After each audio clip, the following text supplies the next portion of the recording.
have to, even if you have to move, you might rent out your house because rents will cover the cash flow cost of staying in your house.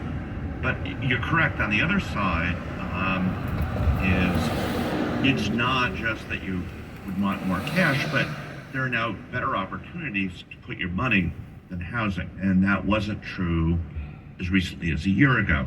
So if you go back a year ago and you look at Treasury securities, like 1 month Treasury securities were zero. Okay, now 1 month Treasury securities are in the neighborhood of 2.75%, somewhere in that. So there are other places you can put your money that might do as well or better than housing. That wasn't true a year ago.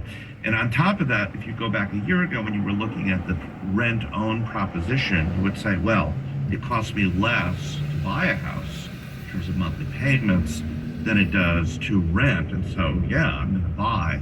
That has gone away for some months now. And so just homeowning doesn't look as appealing as it did, even if prices come down 10% or so.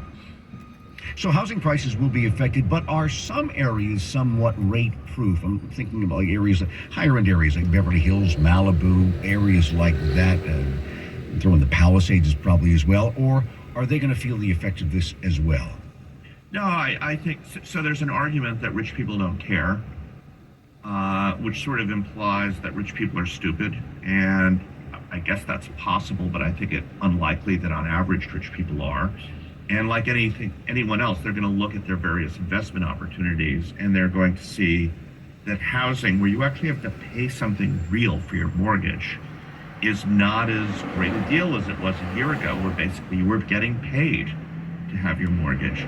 So no, I think the idea that the high-end housing market is interest rate proof has no empirical or theoretical foundation behind it. What happens to the home building industry in all this?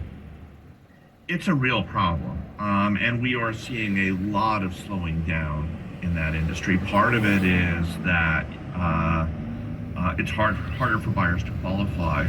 At the same time, home builders do not want to drop their prices because they make their customers who've already bought very unhappy if then they sell a house later at a lower price, and they want to maintain their reputation. So what they'll tend to do is hold on to prices and just let stuff sit on the market for a while. But I think, and we're seeing it, some building permits number today fell pretty dramatically, 8%. We'll see less residential construction as a result of this.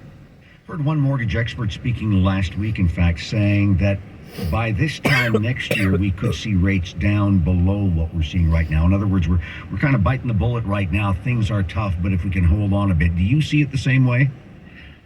Well, it depends on how you interpret something called the yield curve, which looks at what people think interest rates are going to be in the future.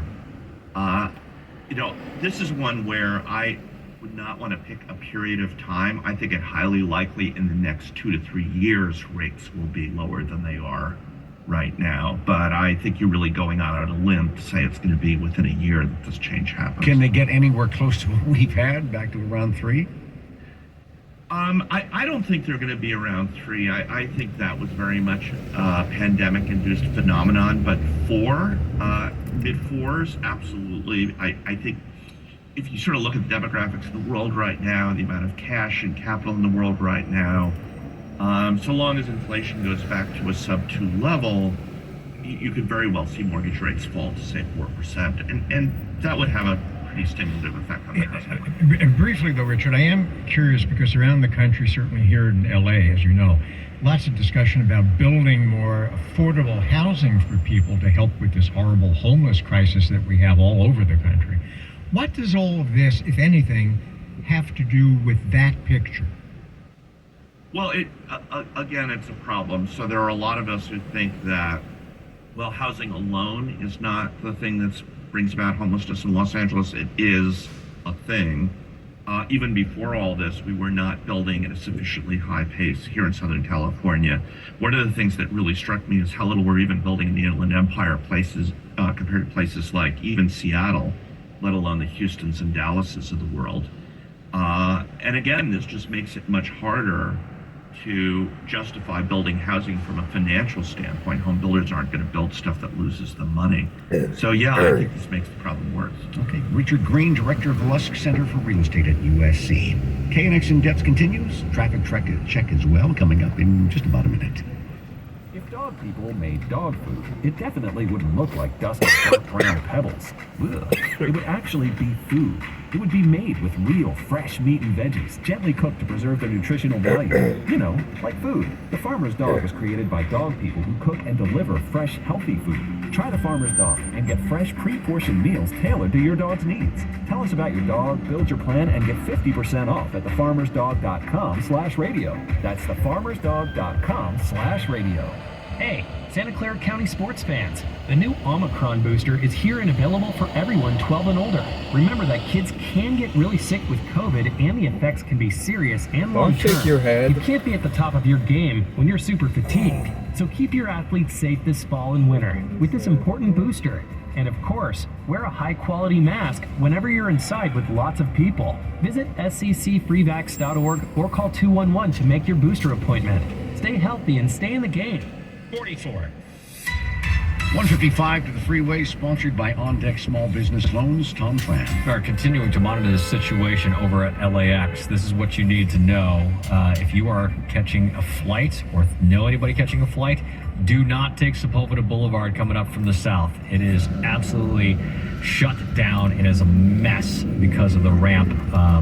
So there was a pursuit that started in San Diego, made its way up towards LAX. The pursuit ended on the ramp from Sepulveda Boulevard to Century Boulevard. It's literally behind the big LAX sign at the airport. As a result, Sepulveda Boulevard is just jammed solid.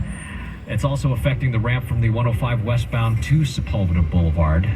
Police continuing to try to get this situation under control. But if you are going to LAX and you're coming up from the south, use Aviation Boulevard or La Cienega or the 405. Do not take Sepulveda Boulevard. Avoid it at all costs.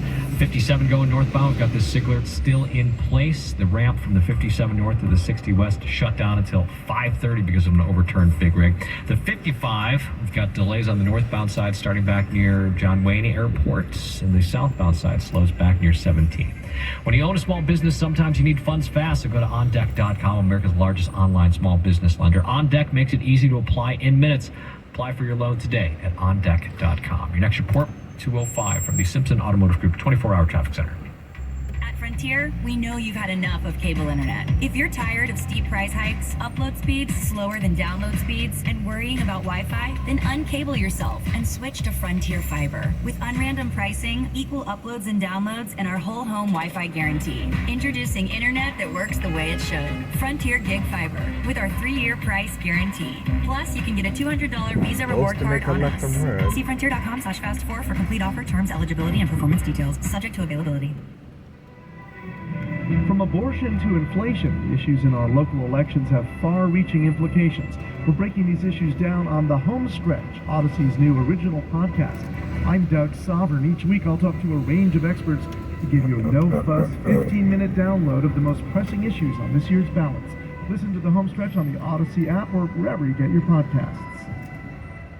The United States Deputy Sheriff's Association is a national nonprofit and the largest non-governmental provider of services to law enforcement. The USDSA assists city, county, state, and federal agencies with free safety equipment donations and officer survival training, along with cash donations to families of law enforcement officers who perish in the line of duty, college scholarships for the children of law enforcement, a citizen awareness program, and more. For more information on the USDSA and how you can help, visit usdeputy.org.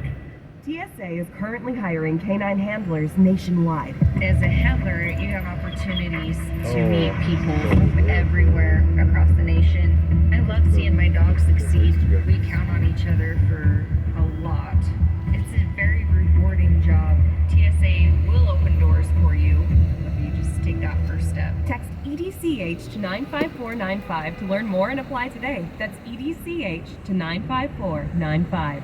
How's your mental health? I'm Listening with Luke Combs. I am somebody who has struggled with anxiety a lot. A couple ways or tools, I guess you would say, to maintain my mental health is making myself aware to the things that I know I'm prone to. Information is key for things like that, and knowing what you're dealing with and how they operate. Being aware of the way your mind works in certain situations has been the most important thing for me.